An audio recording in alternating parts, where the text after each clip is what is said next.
안녕하세요. 오늘은 부동산 가치 기준이 되는 기준시가와 공시지가에 대해 알아보도록 할게요. 뉴스나 기사에서 흔히 보는 기준시가, 공시지가, 공시가격은 비슷하면서도 각각 의미하는 바가 다른데요.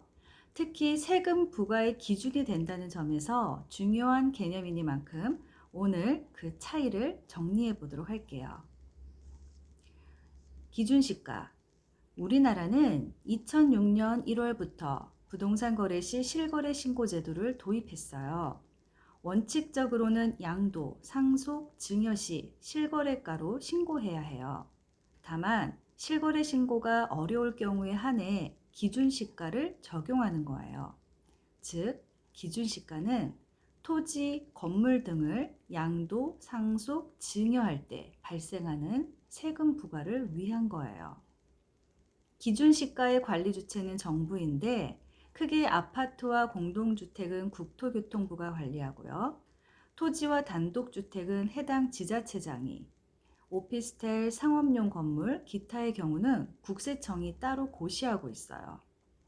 기준시가는 양도세, 상속세, 증여세 등 세금 부과의 기준이 된다는 점에서 우리 생활과 밀접하게 관련이 있어 눈여겨보아야 해요. 기준시가는 통상 실거래가의 50에서 80% 정도 가격으로 보고 있어요. 그렇다면 내가 보유하거나 투자를 고려하고 있는 부동산의 기준시가를 알아보려면 어떻게 할까요? 이때는 국세청 홈택스를 검색하셔서 들어오시면 기준시가를 조회해 볼 수 있어요. 오피스텔이나 상업용 건물, 기타의 경우는 국세청 홈택스에서 나의 홈택스, 기준시가 조회, 오피스텔 및 상업용 건물 기준시가 조회를 하시면 되고요. 공동주택, 개별주택, 토지의 경우에는 국세청 홈택스에서 나의 홈택스, 기준시가 조회, 국토교통부 부동산 공시가격 알림이 사이트를 조회하시면 돼요. 바로 부동산 공시가격 알림이를 검색해서 간단하게 조회해 보실 수도 있어요. 공시지가. 공시지가는 땅에 건물이 없는 나대지일 때 얼마만큼의 가치를 가지고 거래가 되는지 국토교통부 장관이 감정평가사에 의뢰하여 평가한 가격이에요. 공시지가는 재개발이나 신도시 개발 등 토지 수용 시 기준이 되는 금액이고 취득세, 재산세, 종부세 등 부동산 관련 세금의 기준이 돼요. 공시지가에는 표준지 공시지가, 개별 공시지가, 표준주택가격, 개별주택가격, 공동주택가격, 비주거용 주택가격 등이 있어요. 공시지가는 넓은 땅 대비 감정평가하는 인력의 한계로 표준지를 선정해서 대략적으로 공시지가를 공시하기에 현실을 제대로 반영하기 어렵다는 문제가 있어요. 그래서 언론에서 이따금 보는 공시가격 현실화 논란이 생기는 거예요. 정부가 내년도 공시가격 현실화율을 2020년 수준으로 동결했다는 기사를 보신 분도 있을 거예요. 그렇다면 공시가격을 좀 더 알아볼까요? 공시가격은 공시지가와 비슷한 개념으로 많이 쓰이는데요.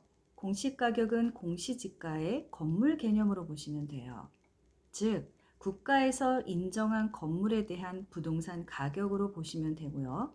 내가 보유한 부동산의 종합부동산세가 궁금하시다면 공시가격을 조회해서 확인해 볼 수도 있어요. 공시가격은 국토교통부 장관이나 지자체장이 토지 등 부동산에 세금을 부과하기 위해 공시하는 가격이에요. 사람들의 관심이 많은 아파트의 경우에는 부동산 공시가격 알림이로 고시하고 있어요. 즉, 기준시가와 공시지가는 비슷한 용어로 공시하는 주체에 따라 달라져요. 국세청에서 세금을 부과하기 위해 고시하는 게 기준시가이고 국토교통부와 지자체장이 세금 부과를 위해 공시하는 게 공시가격이에요. 기준시가가 적용되는 세금은 양도세, 증여세, 상속세이고 공시지가가 적용되는 세금은 취득세, 재산세, 종합부동산세라고 생각하면 이해가 쉬울 듯해요. 오늘은 부동산에서 늘 다뤄지는 각종 세금의 기준이 되는 기준시가와 공시지가에 대해 살펴보았어요. 감사합니다.